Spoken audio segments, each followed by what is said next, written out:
پرانے وقتوں کی بات ہے کہ ایک علاقے میں قحط سالی پیدا ہو گئی۔ اس قحط سالی کی لپیٹ میں نہ صرف انسان بلکہ چرند و پرند سب اس کا شکار ہو گئے۔ مویشی مالکان بے حد پریشان تھے۔ اس دوران ایک مسجد کے مولوی نے جمعہ کے خطبے میں نہایت یقین کے ساتھ یہ بات بتائی کہ اللہ کا نام لے کر یعنی بسم اللہ پڑھ کر دریا کو حکم دیا جائے تو وہ بھی نافرمانی نہیں کرتا۔ خطبہ سننے والوں میں ایک چرواہا بھی موجود تھا۔ مولوی کی یہ بات اس کے دل میں اتر گئی اور اس بات پر اس کا یقین کامل ہو گیا۔ اس نے واپس آ کر اپنی بکریاں کھولیں اور سیدھا دریا پر چلا گیا۔ اونچی آواز سے بسم اللہ الرحمن الرحیم پڑھا اور دریا کو کہا وہ اپنی بکریاں چروانے کے لیے دوسرے پار جانا چاہتا ہے اور اسے کہا کہ مجھے اپنے اوپر سے گزرنے دے۔ یہ کہہ کر اس نے اپنی بکریوں کو لیا اور دریا پر چلتا ہوا دریا پار کر گیا۔ دریا کی دوسری طرف کا علاقہ گھاس سے بھرا پڑا، درختوں کے پتے بھی سلامت تھے کیونکہ کسی کو یہاں تک آنے کی رسائی نہ تھی۔ اس نے خوب اچھی طرح اپنی بکریوں کو سیر کروایا اور واپس لوٹ آیا۔ پھر یہ اس کا معمول بن گیا، وہ بکریاں پار چھوڑ کر واپس آ جاتا اور شام کو جا کر بکریاں واپس لے آتا۔ اس کی بکریوں کا وزن دگنا چگنا ہو گیا۔ لوگ چونک گئے اور اس سے پوچھا کہ وہ اپنی بکریوں کو کیا کھلاتا ہے۔ وہ سیدھا سادہ اور صاف دل نوجوان تھا۔ اس نے صاف صاف بات بتا دی کہ جناب میں تو بسم اللہ الرحمن الرحیم پڑھ کر دریا پر چل کر اپنی بکریاں دوسری طرف چروانے لے جاتا ہوں۔ یہ بات سب نے سنی مگر کسی نے اس چرواہے کی بات پر یقین نہیں کیا کیونکہ یہ ناقابل یقین بات تھی۔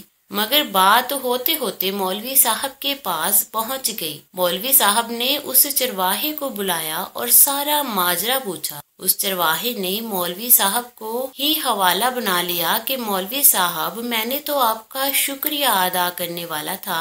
آپ نے جمعے کے خطبے میں جو نسخہ بتایا تھا کہ بسم اللہ کہہ کر دریا کو بھی حکم دو تو وہ بھی انکار نہیں کرتا، تو میں تو بس آپ کے نسخے پر ہی عمل کر رہا ہوں۔ مولوی صاحب حیرت سے اس کے چہرے کو دیکھتے رہے۔ مولوی صاحب نے کہا بھائی صاحب ایسی باتیں تو ہم ہر جمعہ میں کرتے ہیں، فقط ان کا مقصد لوگوں کا ایمان بنانا ہوتا ہے۔ مگر بکریوں والا ڈٹا رہا کہ میں تو بس بسم اللہ کہہ کر پانی پر چلتا ہوں اور بکریوں سمیت پانی پار چلا جاتا ہوں۔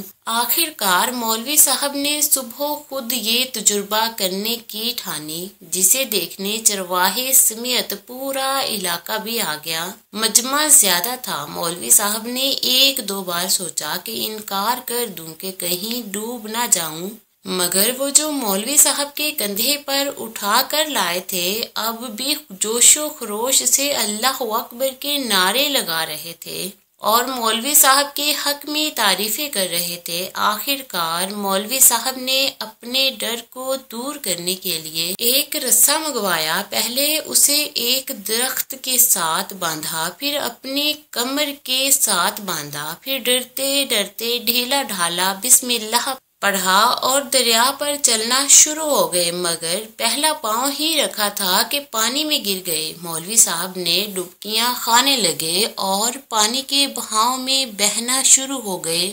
لوگوں نے کھینچ کھینچ کر باہر نکالا۔ مولوی صاحب کی اس حرکت نے چرواہے کو پریشان کر دیا کہ مولوی صاحب کی بسم اللہ کو یہ کیا ہو گیا ہے، کیونکہ اس کا یہ روز کا معمول تھا۔ اس کے اپنے یقین میں کوئی فرق نہ آیا۔ اس نے بسم اللہ کہہ کر بکریوں کو پانی کی طرف اشارہ کیا اور خود ان کے پیچھے چلتا ہوا پار چھوڑ کر واپس بھی آ گیا۔ لوگ اسے ولی اللہ سمجھ رہے تھے اور اس کے حق میں نعرے لگا رہے تھے، مگر وہ سب سے بے نیاز سیدھا سادہ انسان تھا۔ وہ مولوی صاحب کے پاس پہنچا اور کہا مولوی صاحب میں آپ کی بسم اللہ کی تعریف سے کافی پریشان تھا، مگر پانی پر چلتے ہوئے مجھے آپ کی بسم اللہ کی بیماری کا پتہ چل گیا۔ اس چرواہے نے درخت سے بندھی رسی کی طرف اشارہ کیا اور کہا مولوی صاحب یہ ہے آپ کی بسم اللہ کی بیماری، آپ کی بسم اللہ کی برکت کو یہ رسہ کھا گیا۔ آپ کو اللہ اور بسم اللہ سے زیادہ اس رسے پر بھروسہ تھا، لہٰذا اللہ نے بھی آپ کو رسی کے حوالے کر دیا۔ پھر کہنے لگا، مولوی صاحب آپ بھی کمال کرتے ہو، میں نے آپ کے منہ سے سنا اور یقین کر لیا، اور میرے اللہ نے میرے یقین کی لاج رکھ لی، مگر آپ نے اللہ کا کلام سنا مگر یقین نہیں کیا، لہٰذا آپ کو اللہ نے رسوا کر دیا۔ محترم ناظرین، یہی کچھ ہمارا حال ہے، ہماری نمازوں اور دعاؤں کا حال بھی یقین سے خالی ہے۔ یہ واقعہ سب کو یہ سکھاتا ہے کہ بسم اللہ کے نام سے کسی بھی کام کو شروع کرنا برکت بھرا ہوتا ہے اور زندگی میں کامیابی کا راستہ محفوظ ہوتا ہے۔ ناظرین، مزید ایسے واقعات کے لیے ہمارے چینل کو سبسکرائب کریں اور بیل آئیکن پریس کریں۔ جزاک اللہ۔